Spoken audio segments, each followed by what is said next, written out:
महल में 5 साल गुजारने के बाद मैंने एक बात सीख ली थी, जितना कम बोला उतना महफूज रहूं। इसीलिए मैंने खुद को गूंगा जाहिर कर रखा था। बादशाह के महल में मेरी जिम्मेदारी थी कि इसके खाने से लेकर कपड़ों तक हर चीज़ का ख्याल रखो, और इसका मूड खराब हो तो गुस्सा भी बर्दाश्त करो। वो समझता था कि मैं बोल नहीं सकती, इसीलिए इसके राज कभी जाहिर नहीं जाएंगे, बाहर नहीं जाएंगे। लेकिन इसे क्या मालूम था, मैं इसकी हर आदत, हर पसंद और हर गुस्से की वजह सिर्फ इसलिए याद रखती थी कि एक दिन खामोशी से महल से निकल सकूं। और अब वो दिन आ गया था। सिर्फ 3 दिन बाद मुझे महल छोड़ने का इजाज़त मिलने वाली थी। अचानक मेरी साथी भागते हुए आई, वानियन जल्दी करो, बादशाह ने कंसर्ट शो के महल में गुस्से से प्याला तोड़ दिया है। अब वो इधर आ रहे हैं। वो घबरा गई, लेकिन तब तक बहुत देर हो चुकी थी। बादशाह आ चुका था। सब लोग बाहर निकल जाओ। सब फौरन निकल गए।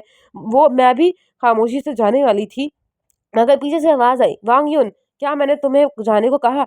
वो रुक गई। 5 साल से मैं इसके सामने खामोश थी, मगर आज इसकी नज़र में मेरे हाथ में मौजूद एक कागज़ पर पड़ी।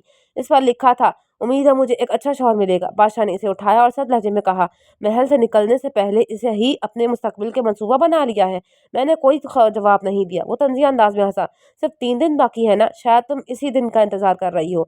मैं फिर भी खामोश रही। इसने अचानक गुस्से से कहा, तुम हमेशा ऐसे ही क्यों रहती हो? कभी गुस्सा नहीं, कभी शिकायत नहीं, कभी मुझसे बहस नहीं करती।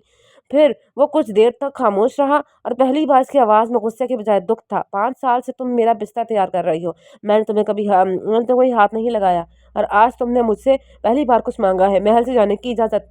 इसने मेरी तरफ देखा, क्या तुम वाकई यहाँ से इतना दूर जाना चाहती हो? वो खामोश रही। वो मजीद करीब आया, मैंने आखिर ऐसा क्या किया है कि सब मुझसे दूर जाना चाहते हैं? फिर इसने हुक्म दिया, बोलो। मैं फिर भी खामोश रही। सिर्फ एक लफ्ज़ ही बोल दो, मैं तुम्हें जाने दूंगा। लेकिन मैं कैसे बोलती? अगर मेरी आवाज़ का राज खुल जाता तो मेरी 5 साल की सारी मेहनत बर्बाद हो जाती।